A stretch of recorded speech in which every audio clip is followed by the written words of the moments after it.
Assalamualaikum warahmatullahi wabarakatuh. Ketika kita berbicara tentang sejarah Islam di Jawa, seringkali kita membayangkan sebuah proses yang dramatis, penuh dengan pertempuran ideologi dan penaklukan. Namun, sejarah mencatat sesuatu yang jauh lebih cerdas, jauh lebih subtle, dan jauh lebih elegan. Keberhasilan dakwah Wali Songo yang fenomenal bukanlah karena mereka menghancurkan keyakinan lama sampai ke akar-akarnya, melainkan karena mereka berhasil melakukan apa yang di zaman modern kita sebut sebagai rebranding, sebuah transformasi filosofis yang jenius. Ini adalah kisah tentang bagaimana ajaran mistis Kapitayan yang begitu kuno dan praktik Tantrayana Bahirawa yang begitu kuat, secara ajaib bertransformasi mulus menjadi ajaran Islam yang kini berakar begitu kuat di Nusantara. Mari kita bersama-sama menelusuri jejak transformasi spiritual dan budaya yang dilakukan oleh para wali. Strategi pertama dan yang terpenting adalah menyangkut konsep ketuhanan. Jauh sebelum Islam datang, dalam tradisi Kapitayan, masyarakat Jawa sudah mengenal sebuah konsep Tuhan yang sangat tinggi, yaitu Sang Hyang Toyo. Toyo berarti hampa, kosong, suwung. Sebuah zat yang hampa, kosong, tidak berwujud, namun meliputi segalanya. Sebuah konsep ketuhanan yang luar biasa abstrak dan mendalam. Apa yang dilakukan oleh Wali Songo, mereka tidak menolak totalitas konsep ini. Justru, mereka melihat ini sebagai pintu masuk yang sempurna. Mereka menjisi kekosongan tersebut dengan ajaran Tauhid Islam, yaitu Allah Subhanahu wa Ta'ala. Mereka menjelaskan bahwa Allah adalah Tuhan yang tidak berwujud. Laisa kamitslihi syai'un, meliputi segalanya, persis seperti konsep Toyo. Namun dia memiliki nama-nama yang indah, sifat-sifat yang mulia, dan aturan yang jelas. Konsep ketuhanan yang sangat abstrak ini diberi kerangka, diberi arah, sehingga menjadi mudah diterima sebagai kelanjutan, bukan sebagai penggantian total. Masyarakat tidak merasa kehilangan Tuhannya, melainkan merasa Tuhannya kini lebih dikenal dan lebih dekat. Transformasi kedua yang paling radikal dan paling berani terjadi pada ritual inti masyarakat saat itu. Di era sebelum Islam, khususnya dalam praktik Tantra Bhairawa yang ekstrem, dikenal sebuah ritual bernama Panca Makara atau lingkaran 5. Ritual ini yang dipercaya sebagai jalan pintas menuju moksa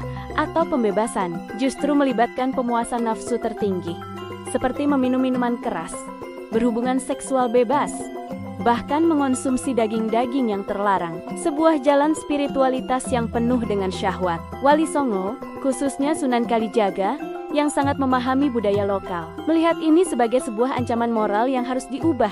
Namun, alih-alih memberantasnya dengan kekerasan, beliau membaliknya 180 derajat. Ritual Pancamakara diubah menjadi moh limo, sebuah falsafah untuk tidak melakukan 5 hal tercela. Moh main atau tidak berjudi, moh ngombe atau tidak mabuk, moh maling atau tidak mencuri, moh madat atau tidak memakai narkoba, dan moh madon atau tidak berzina. Sebuah konsep yang berfokus pada pengendalian diri total. Tidak hanya itu, praktik ritual komunal yang identik dengan pesta pora diubah menjadi tradisi kenduri atau selamatan, sebuah praktik sedekah sosial, dan makan bersama yang penuh dengan doa dan berkah. Nafsu diubah dari tujuan utama menjadi musuh yang harus dikendalikan dan ditaklukkan. Dari pemuasan menjadi pengendalian. Sekarang, mari kita beralih ke praktik ibadah sehari-hari. Masyarakat Jawa pra-Islam sudah sangat terbiasa dengan istilah sembahyang. Secara fisik sembahyang mereka juga melibatkan geroken-geroken yang mirip dengan ibadah kita sekarang, seperti tulanjek yang artinya berdiri tegak, tulungku yang artinya membungkuk, dan tumpur yang artinya bersujud atau menelungkupkan diri ke tanah. Apa yang dilakukan para wali? Mereka tidak meminta masyarakat untuk melupakan istilah sembahyang, sebuah kata yang sudah mendarah daging. Mereka juga tidak melarang gerakan-gerakan yang sudah akrab tersebut. Mereka hanya mengisi gerokan-gerokan yang sudah dikenal itu dengan ruh doa dan bacaan Islami, menjadikannya salat.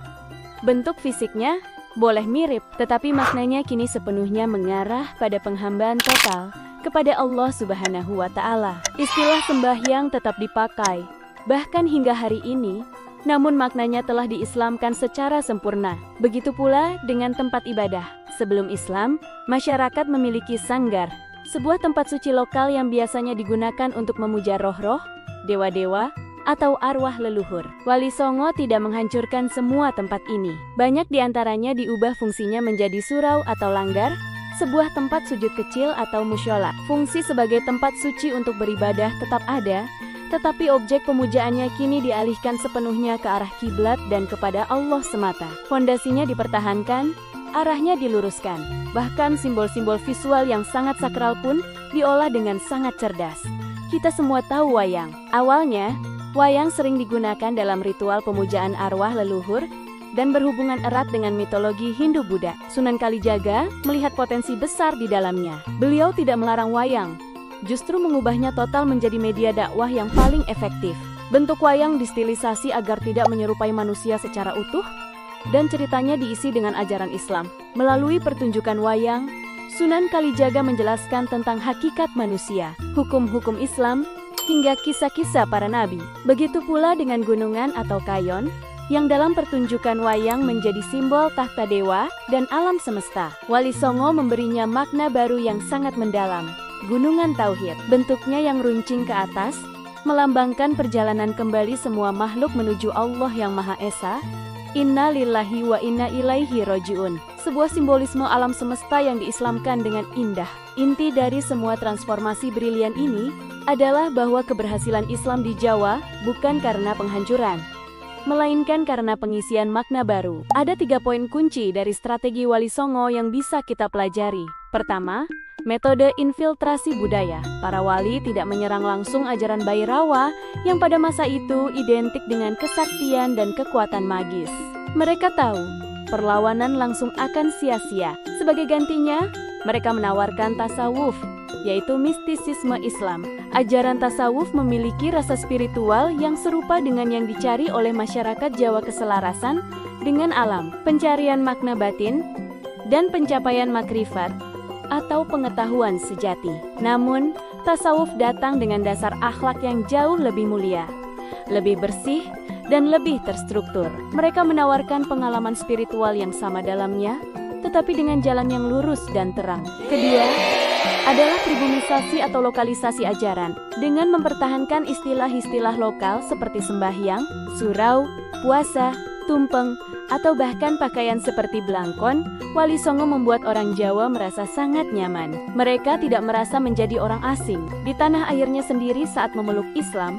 Agama baru ini datang bukan untuk merusak identitas mereka, melainkan untuk memperkaya dan menyempurnakannya. Islam terasa seperti bagian dari diri mereka sendiri, bukan sesuatu yang dipaksakan dari luar. Dan yang ketiga adalah kesinambungan sejarah. Wali Songo dengan cerdik memposisikan Islam sebagai kelanjutan dan penyempurnaan dari keyakinan terdahulu, terutama ajaran Kapitayan, yang pada dasarnya merupakan monoteisme kuno Jawa, yang percaya pada Tuhan yang Esa dan tak berwujud. Dengan narasi ini, transisi dari keyakinan lama ke Islam menjadi sangat mulus, tanpa harus memicu konflik budaya besar-besaran. Islam bukanlah penghapus sejarah, melainkan puncak dari perjalanan spiritualitas nenek moyang mereka. Inilah yang menjadikan Islam di Jawa memiliki karakter yang begitu unik, begitu kuat, namun juga sangat fleksibel dan toleran. Tanpa pemahaman mendalam tentang bagaimana Wali Songo secara jenius mentransformasi ajaran Kapitayan dan Tantrayana, kita tidak akan pernah mengerti